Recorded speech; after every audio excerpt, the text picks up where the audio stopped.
ये आकाशवाणी देहरादून है। अब आप पंकज सनवाल खुलवे से प्रादेशिक समाचार सुनिए।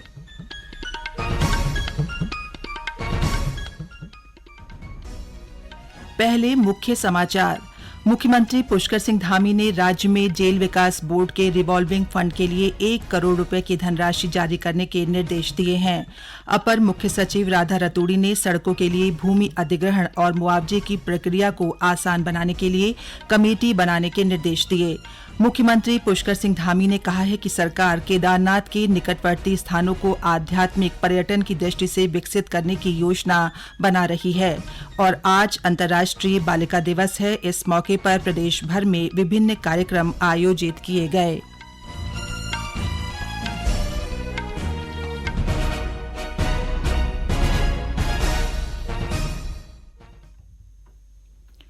और अब समाचार विस्तार से। मुख्यमंत्री पुष्कर सिंह धामी ने राज्य में जेल विकास बोर्ड के रिवॉल्विंग फंड स्थापित करने के लिए 1 करोड़ रुपए की धनराशि जारी करने के निर्देश दिए हैं। उन्होंने कहा कि इस रिवॉल्विंग फंड की मदद से कैदियों में एंटरप्रेन्योरशिप व स्वरोजगार को प्रोत्साहन मिलेगा। आज देहरादून में जेल विभाग की समीक्षा बैठक के दौरान मुख्यमंत्री ने जेलों की आधुनिकीकरण प्रक्रिया में तेजी लाने के निर्देश दिए। उन्होंने राज्य की समस्त जेलों में वीडियो कॉन्फ्रेंसिंग के माध्यम से न्यायालयों के समक्ष कैदियों की पेशी की व्यवस्था करने के लिए जेलों में वीसी हॉल और तकनीकी विकास की एक कार्य योजना जल्द से जल्द बनाने के निर्देश दिए। अपर मुख्य सचिव राधा रतूड़ी ने सड़कों के भूमि अधिग्रहण और मुआवजे की प्रक्रिया को आसान बनाने के लिए अपर सचिव न्याय और अपर सचिव राजस्व की एक कमेटी बनाने के निर्देश दिए। ये समिति 15 दिनों में राष्ट्रीय राजमार्गों के अतिरिक्त अन्य सड़कों में भी भूमि अधिग्रहण की प्रक्रिया के सरलीकरण के लिए सुझाव देगी। आज सचिवालय में लोक निर्माण विभाग की समीक्षा के दौरान अपर मुख्य सचिव ने राज्य में डंपिंग जोन के लिए उचित भूमि की कमी की समस्या के समाधान के लिए इनोवेटिव और पौधारोपण जैसे पर्यावरण उपायों की संभावनाओं पर गंभीरता से अध्ययन करने के निर्देश अधिकारियों को दिए। देहरादून में चल रहे सरस मेले में जिला प्रशासन ग्राम्य विकास विभाग ने लोगों को जागरूक करने के लिए सोशल अवेयरनेस प्रोग्राम का आयोजन किया। इस अवसर पर स्वास्थ्य सचिव डॉ आर राजेश कुमार ने कहा कि सरस मेले के सोशल अवेयरनेस प्रोग्राम के माध्यम से सभी लोग स्वास्थ्य दूत का कार्य करें और स्वास्थ्य विभाग की ओर से संचालित योजनाओं को अधिक लोगों तक पहुंचाएं। डॉ राजेश ने कहा कि राष्ट्रीय स्वास्थ्य मिशन का मुख्य उद्देश्य प्रदेश के विशेष रूप से ग्रामीण क्षेत्रों में रहने वाले लोगों, गरीबों, महिलाओं और बच्चों के लिए बेहतर स्वास्थ्य सेवाएं उपलब्ध कराना है। मेले में सोशल अवेयरनेस प्रोग्राम के प्रथम सत्र में विभिन्न कॉलेजों के छात्रों ने टीबी मुक्त उत्तराखंड, डेंगू से बचाव, नेत्रदान, सर्वोपरि दान, धूम्रपान, तंबाकू सेहत के लिए हानिकारक विषयों पर हुई चित्रकला प्रतियोगिता में हिस्सा लिया। राज्यपाल गुरमीत सिंह ने कहा कि पारंपरिक चिकित्सा पद्धति के साथ साथ अब हमारी प्राचीन और वैकल्पिक चिकित्सा पद्धतियां लोकप्रिय हो रही हैं और लोगों के जीवन की जटिलताओं का समाधान खोज रही हैं। राज्यपाल ने Sujog for everybody vision for Uttarakhand विषय पर आयोजित सेमिनार में ये बात कही। राज्यपाल ने कहा कि भारत एक ऐसा देश है जहां चिकित्सा के अनेक प्राचीन रूप प्रचलित हैं। अब सुजोग एक वैकल्पिक चिकित्सा पद्धति के रूप में लोकप्रिय हो रही है। उन्होंने कहा कि चिकित्सा के क्षेत्र में हमारे देश में योग, आयुर्वेद, मर्म जैसी विधियां लोगों की जीवनचर्या को सुगम बना रही हैं। सुजोग थेरेपी ने भी समय के साथ साथ लोकप्रियता प्राप्त की है और जन स्वास्थ्य के प्रबंधन में महत्वपूर्ण भूमिका निभा रही हैं। नैनीताल जिले के दूरस्थ क्षेत्रों के 25 ग्रामों को शीघ्र ही मोबाइल कनेक्टिविटी से जोड़ा जाएगा। राइट ऑफ वे पॉलिसी के तहत जिले में कुल 25 ग्रामों में जहां मोबाइल कनेक्टिविटी स्थापित नहीं है, उन गांवों में मोबाइल टावर स्थापित करने के लिए जिलाधिकारी धीराज सिंह गर्ब्याल ने निर्देश दिए हैं।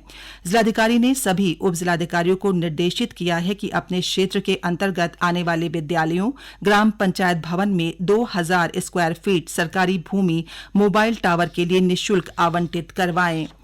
मुख्यमंत्री पुष्कर सिंह धामी ने आज देहरादून से एम्स के ट्रामा रथ का फ्लैग ऑफ किया।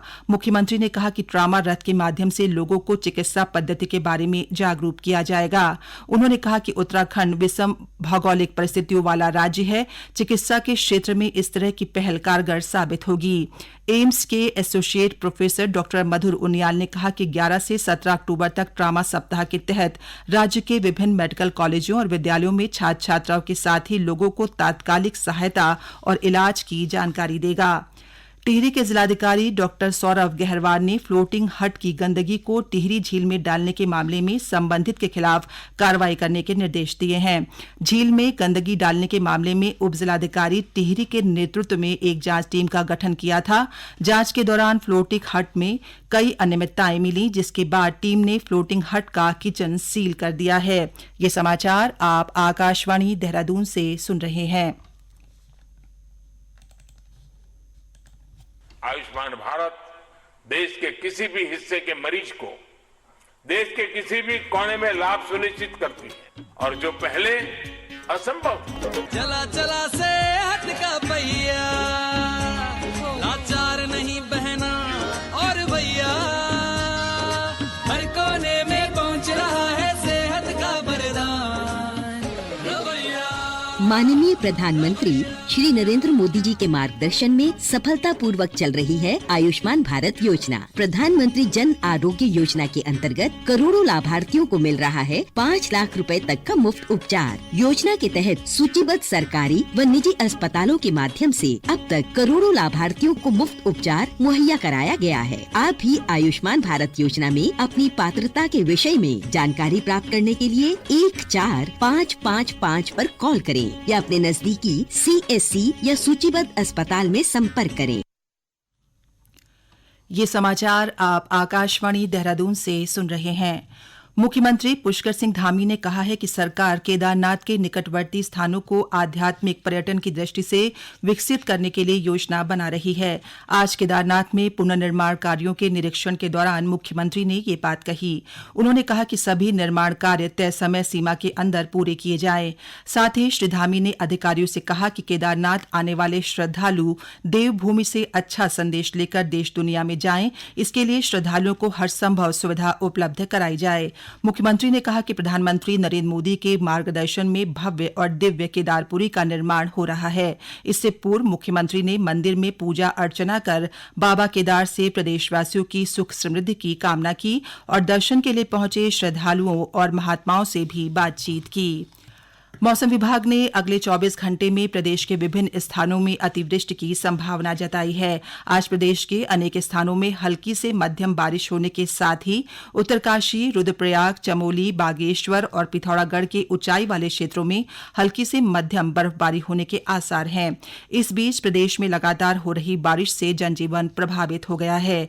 भूस्खलन से सड़कों पर मलबा आने से प्रदेश के कई ग्रामीण सड़कें अवरुद्ध हो गई हैं।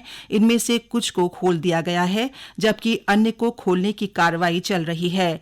उधम सिंह नगर जिले में भारी बारिश से धान की फसल खराब हो गई है। लोहाघाट पिथौरागढ़ सड़क भूस्खलन के चलते बंद है।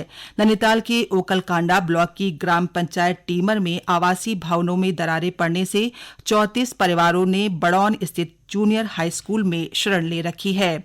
वहीं चंपावत जिले में लगातार 4 दिनों की बारिश के चलते ग्रामीण क्षेत्रों के आवासीय मकानों में दरारें आ गई हैं। साथ ही जिले में कई ग्रामीण सड़कें, पेयजल और विद्युत लाइनें क्षतिग्रस्त हो गई हैं।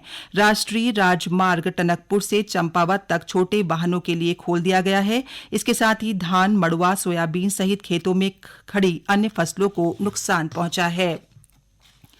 आज अंतर्राष्ट्रीय बालिका दिवस है। इस मौके पर प्रदेश भर में विभिन्न कार्यक्रम आयोजित किए गए। महिला सशक्तिकरण एवं बाल विकास मंत्री रेखा आर्या ने कहा कि अंतर्राष्ट्रीय बालिका दिवस मनाने का मुख्य उद्देश्य बालिका सशक्तिकरण को बढ़ावा देना और बालिकाओं के सामने आने वाली चुनौतियों और उनके अधिकारों के संरक्षण के बारे में जागरूक करना है। आज हल्द्वानी में आयोजित कार्यक्रम में श्रीमती आर्या ने कहा कि प्रदेश सरकार बालिकाओं के लिए अनेक योजनाएं चला रही हैं। उन्होंने कहा कि बेटियां आज हर क्षेत्र में अव्वल हैं, उन्हें हमें प्रोत्साहित करना होगा। कार्यक्रम में उन्होंने महिलाओं को महालक्ष्मी और कुपोषित बच्चों को पोषाहार किट और बालिकाओं को सैनिटरी नैपकिन वितरित किए। वहीं बागेश्वर के सरस्वती शिशु मंदिर इंटर कॉलेज में अंतर्राष्ट्रीय बालिका दिवस पर जागरूकता कार्यक्रम आयोजित किया गया और राजकीय बालिका इंटर कॉलेज में छात्राओं का हीमोग्लोबिन चेक किया गया। रुद्रप्रयाग में अंतर्राष्ट्रीय बालिका दिवस पर स्कूलों में निबंध, भाषण, चित्रकला समेत कई प्रतियोगिताएं आयोजित की गई। साथ ही बाल अधिकारों व स्वास्थ्य के प्रति छात्राओं को जागरूक किया गया। श्रीनगर में गोष्ठी का आयोजन कर बालिकाओं को उनके अधिकारों व विकास को लेकर चलाई जा रही विभिन्न योजनाओं की जानकारी दी गई। राष्ट्रीय दृष्टिहीन संघ ने अपने विभिन्न मांगों को लेकर मुख्य सचिव डॉक्टर एस संधू से मुलाकात कर उनके सामने अपनी समस्याएं रखी। राष्ट्रीय दृष्टिहीन के पदाधिकारियों ने मुख्य सचिव से दृष्टिबाधित शिक्षकों को वाचक भत्ता देने, दिव्यांग कर्मचारियों का वाहन भत्ता दोगुना करने, दिव्यांग कर्मचारियों को महिलाओं की भांति छूट देने समेत 10 मांगे रखी। इस पर मुख्य सचिव ने उनकी मांगों पर उचित कार्रवाई करने का आश्वासन दिया। उधर केंद्र सरकार की सामाजिक न्याय एवं अधिकारिता मंत्रालय को वयोश्री योजना के तहत प्रदेश भर में दिव्यांगजनों और वरिष्ठ जनों को निःशुल्क उपकरण उपलब्ध कराने के तहत जगह जगह परीक्षण शिविर का आयोजन किया जा रहा है। कार्यक्रम के तहत चंपावत में शिविर लगाकर दिव्यांगजनों का चिकित्सा परीक्षण किया गया। शिक्षा मंत्री डॉक्टर धन सिंह रावत ने राज्य की द्वितीय राजभाषा संस्कृत के संवर्धन और प्रचार के लिए विभागीय अधिकारियों को ठोस कार्य योजना बनाने के निर्देश दिए।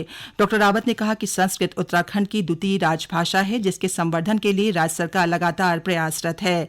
उन्होंने कहा कि देववाणी संस्कृत को जन जन के मध्य प्रचारित एवं प्रसारित करने के उद्देश्य से प्रदेश भर में 5 वृहद संस्कृत महोत्सव का आयोजन किया जाएगा। अंत में मुख्य समाचार एक बार फिर।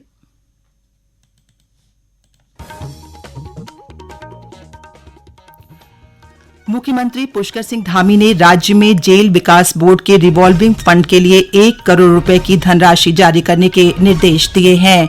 अपर मुख्य सचिव राधा रतूड़ी ने सड़कों के लिए भूमि अधिग्रहण और मुआवजे की प्रक्रिया को आसान बनाने के लिए कमेटी बनाने के निर्देश दिए।